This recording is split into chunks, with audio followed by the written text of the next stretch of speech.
Personal Statements, a vidcast brought to you by Lori Pinkert and Joshua Peiss in cooperation with the Purdue Online Writing Lab. In this vidcast, we'll answer the following questions. 1. What is a personal statement?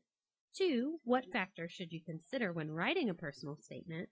And 3. How can you strengthen your personal statement? This presentation will be especially helpful for those who are beginning to write their statements, or those who may have drafted a personal statement but want to revise to make it even better. Part 1. What is a personal statement? A personal statement, or statement of purpose as it is sometimes called, is often part of the required application materials for colleges, graduate schools, scholarship programs, and research internships. This document is read by admissions and scholarship committees to determine a person's fit for their program. It's a place for you, the applicant, to demonstrate how your research interests, academic history, work experience, or other personal qualities are compatible with the expectations of the program to which you are applying. To determine your compatibility, some programs may ask you to respond to a specific question or cover specific topics, while others may offer you an open-ended prompt and allow you to write about the topic of your choice. The focus of your statement will vary depending on the context of the guidelines. Because the personal statement accompanies other materials, such as application forms and resumes, it should complement, but not merely repeat, the information in these other documents. Part 2. What factors should you consider when developing a personal statement? The factors to consider include the audience, who will be reading the statement, the purpose, why are you writing the statement, and the author, what unique experiences do you have to share?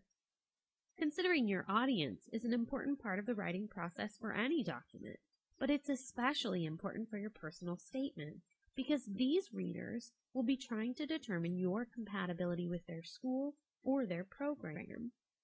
To better understand your audience, you can start by reviewing the organization or university website, their mission statement, and even the application guidelines. As you review these, look for keywords in the prompt or program description.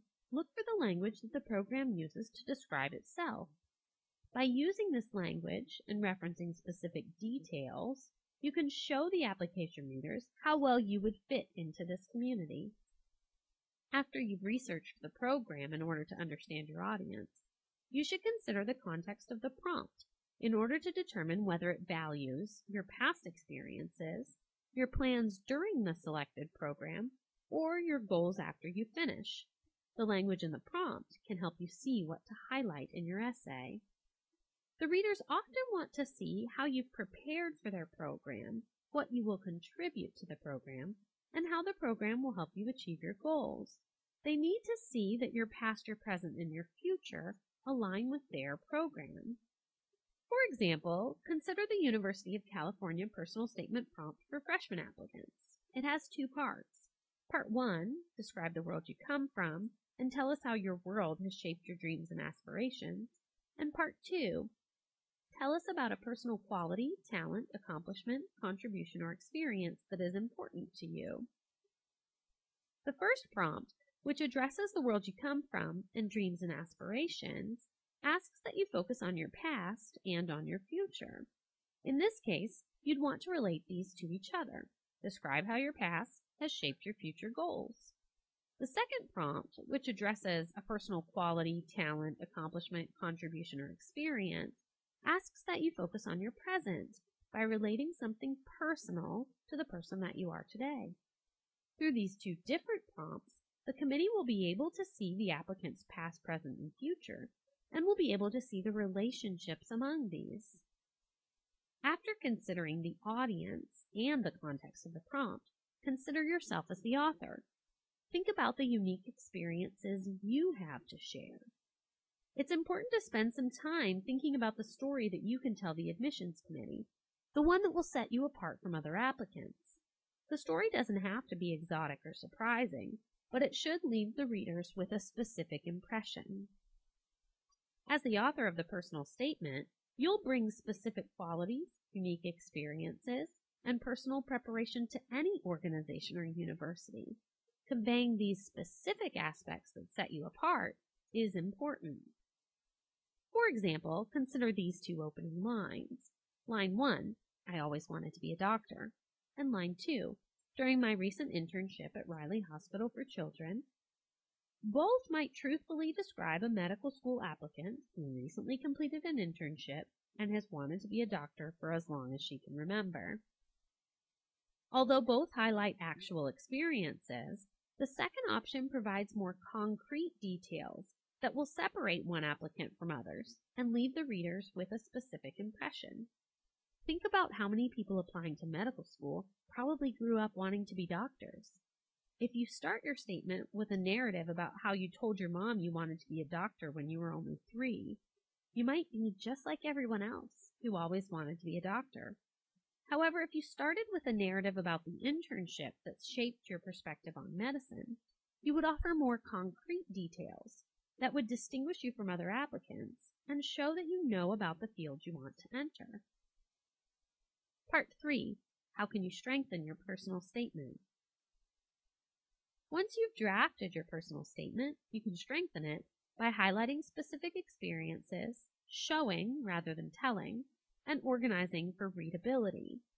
Strong personal statements will be selective and develop particular examples that the committee can remember, rather than give a general overview. Of course, you can mention a few experiences in an opening sentence, but you should highlight or further develop 1 or 2 particular examples in the rest of the paragraph. For instance, in a veterinary school application, you might write, through my volunteer experiences at the animal shelter and my internship at the Lafayette Veterinary Clinic, I have learned that being a veterinarian requires knowledge of medical procedures and the ability to communicate these procedures clearly to those making decisions about their animals. Then you could follow this general overview with a specific example from your internship, perhaps describing a time when you had to communicate effectively in order to help a person make a decision for the animal. The opening sentence highlights 2 kinds of experience, volunteer and internship. It also shows us that the writer is already becoming a part of the veterinary community. We can see that he or she understands at least 2 aspects of the veterinarian's role, knowledge of medical procedures and the ability to communicate. This sentence could open a paragraph that develops a specific example about how the applicant learned about the importance of medical knowledge and client communication during the internship. In addition to selecting specific experiences to highlight, you'll want to show your qualities and compatibility rather than just tell the readers about them. For example, you could tell the committee that you have research experience. I've worked on several research projects. Or you could show the committee your research experience. While working in Professor Stewart's lab, I developed a statistical model that simulated the spread of 3 different airborne diseases among the general population. The second example is more specific. We can see the details and imagine the researcher doing the statistical modeling. This example also highlights the knowledge base that the applicant has. Not only does he have knowledge of statistical modeling, but he also has a working knowledge of the ways that diseases might spread and specific knowledge of 3 airborne diseases. This second example shows the applicant's research experience without even mentioning the word research. After you highlight specific examples and develop those examples in order to show and not just tell, you'll want to be sure that you organize for readability. There's no single organizational pattern that every personal statement should use. However, you should identify a clear pattern that makes the information readable for your audience. Often, organizational patterns for personal statements will involve a combination of the past, your preparation or qualifications, the present, your compatibility with the program, and the future, your long-term goals. In order to review a few options for organizing your past, present, and future in your personal statement, we'll take a look at 3 sample organizational patterns. For instance, you might start with the future, then move to the past, and then to the present, as in sample 1. In this case, You could begin with a paragraph about your future career goals. Then you might want to relate these future goals to your past experiences. So you could discuss the first time you learned about this career, or how you've prepared for it both academically and practically. Then you could highlight the specific ways that this particular program will help you accomplish your goals. This discussion of the program is what we consider the present. Even though you might not yet be a part of the program, you want to discuss it as if you're part of this community. Highlight the specialties you'll pursue, name the groups that you'll join, and if it's a graduate school statement or a research internship application, you may want to mention the specific faculty or researchers that you want to work with. Another option would be to start with the present, move to the past, and then to the future, as in sample 2. If you start with the present, you could explain the reasons you're applying and describe the faculty or program members that you hope to work with. Then you could explain the experiences that have prepared you for this program, and you could end the statement with a discussion of the ways that the program will help you achieve your future goals. The third organizational pattern that we'll discuss, although there are many more than 3, is moving chronologically from past to present to future. In this case, you might begin with your preparation, then describe your present, and then you could end the statement with a discussion of your future goals, showing how this program will help you achieve those goals. Of course, these aren't the only ways to organize your statement, but we hope they give you some ideas about how to highlight the ways that your past, your present, and your future align with the program to which you are applying. Remember, when choosing your organizational pattern, it's important that you follow the personal statement prompt in order to highlight the aspects that the committee values. Sometimes they'll want to know more about your past than your present, or more about your present than your future. Organizing for readability can strengthen your statement significantly.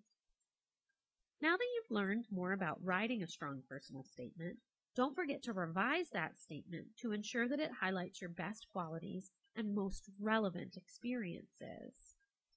Once you've written and revised the statement, you'll want to polish. For more information about polishing your statement, visit the Purdue Online Writing Lab for tips and advice. This has been a presentation of Personal Statements, a vidcast brought to you by Lori Pinkert and Joshua Pice in cooperation with the Purdue Online Writing Lab.